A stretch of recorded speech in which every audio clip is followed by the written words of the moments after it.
how many people, over time, what the, the denture rate has gone down because, people are taking That's better, for sure. of their teeth. So, I mean, That's it's, for sure.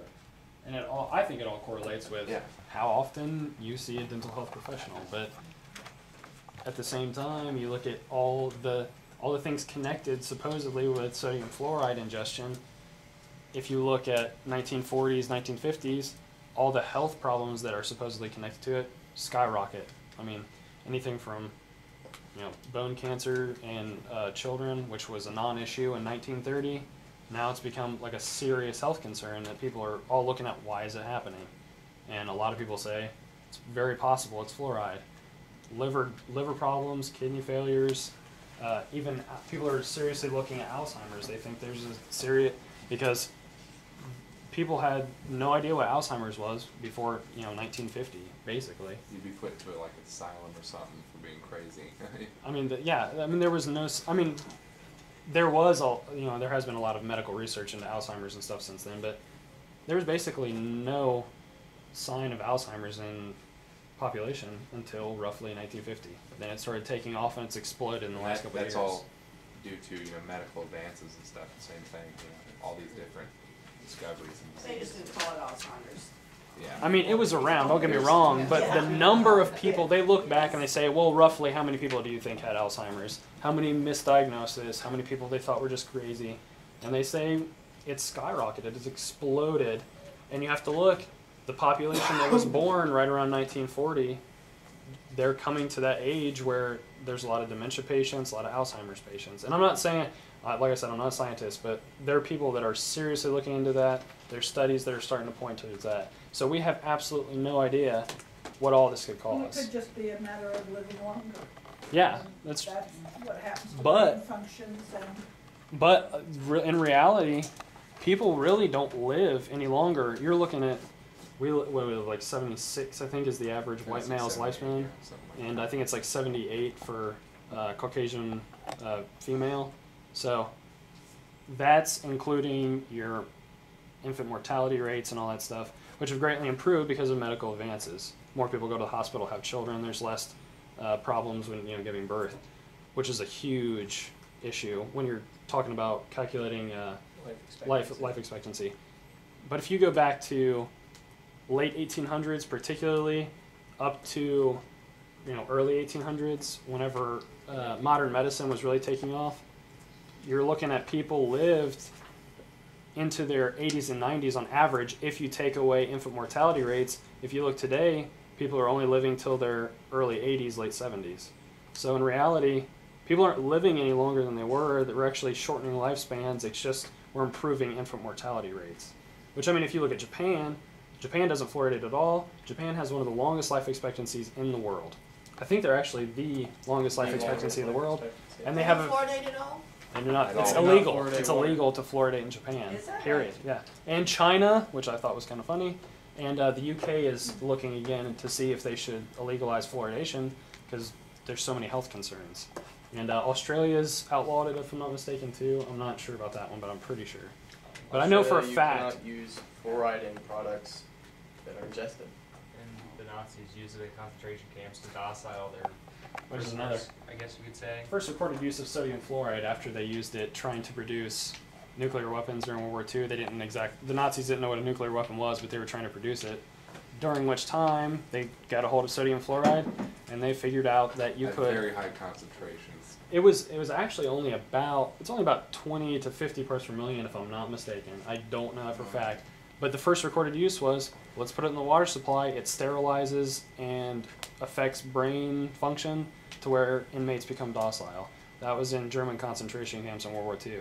Second recorded use was Russian concentration camps in World War II, near the end of World War II, because they started to come into Germany and they saw, well, this is perfect. This is exactly what we need in our concentration or our POW camps, so they used it. And then we get a hold of it not too long after and start pushing sodium fluoride in the water. And nobody saw the correlation. Like, this is causing sterility problems, brain function issues. It's all there, but nobody seems to pick it up.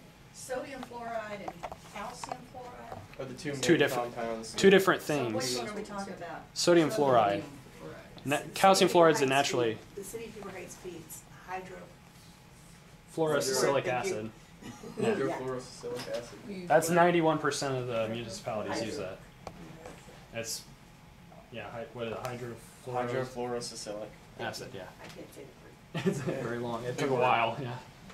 But yeah, that's what we're talking Calcium about. fluoride is one that occurs naturally. Calcium fluoride. Very, very small. Calcium fluoride isn't nearly as volatile as sodium fluoride to ingest, and it also you only absorb about 50% of it. It's still toxic, still bad, but not nearly as bad. So you have no objection to the topical use of fluoride? I do personally, but Well, that is up to the individual.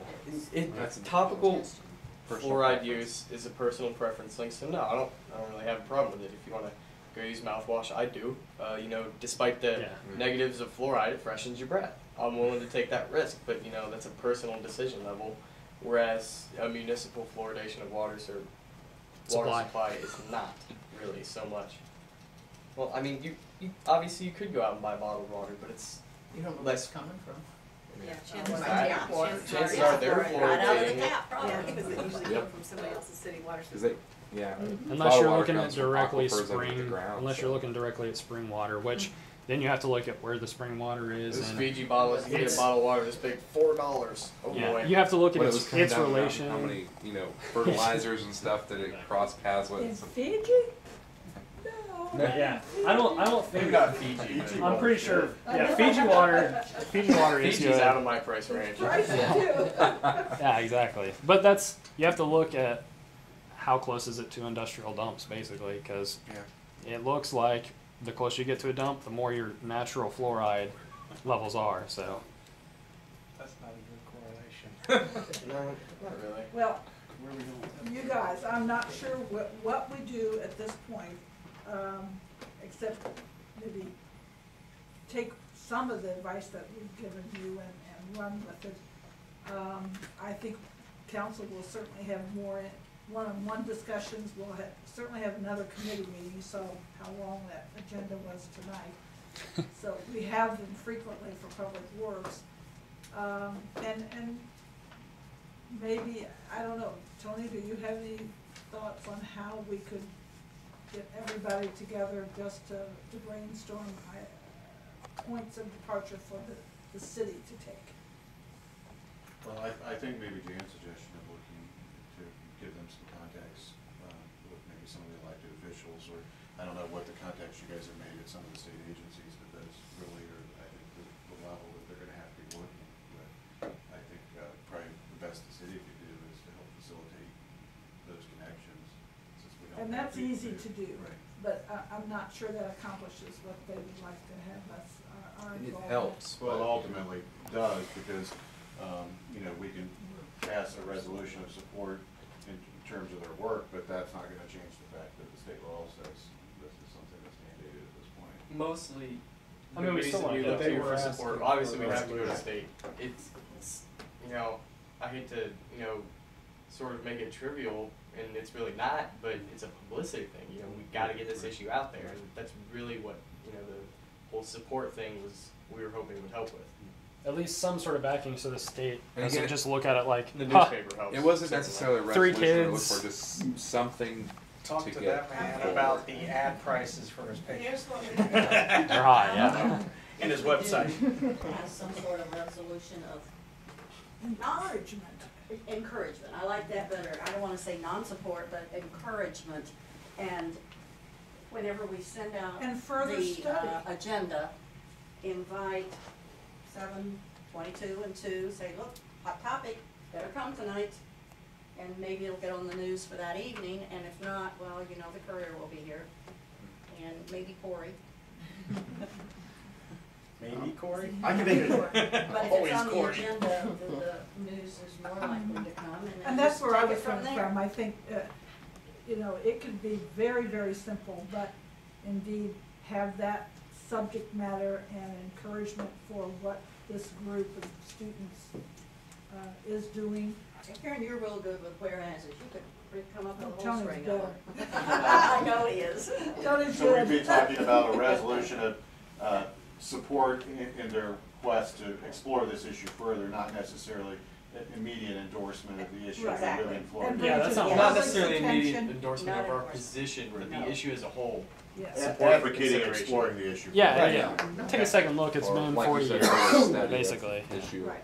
There we go. And- Let's take the That's basically what That's we're what hoping you for. Yeah, Well, it's- because I know you guys couldn't be like, You got this. you couldn't be like, get the fluoride out, because it's not, you And know, this, it's not this, your this, ballpark. this would be something we could Yeah. take to those, Yeah. you know, agencies and say, you know, we would like to, you know, ask you some questions. And you're right, it will, Go it through. will make a difference to have a resolution of some sort I to know go along we- with that request. We received a lot of emails from different people around different parts of the country that were advocating this issue.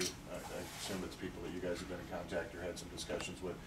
Have any of these other individuals or entities passed similar resolutions in any other part of the country where? Or been in touch with you. The ones that we've seen, like I said, were comments that were made on the, like the Dayton article, Dayton Daily News articles, and just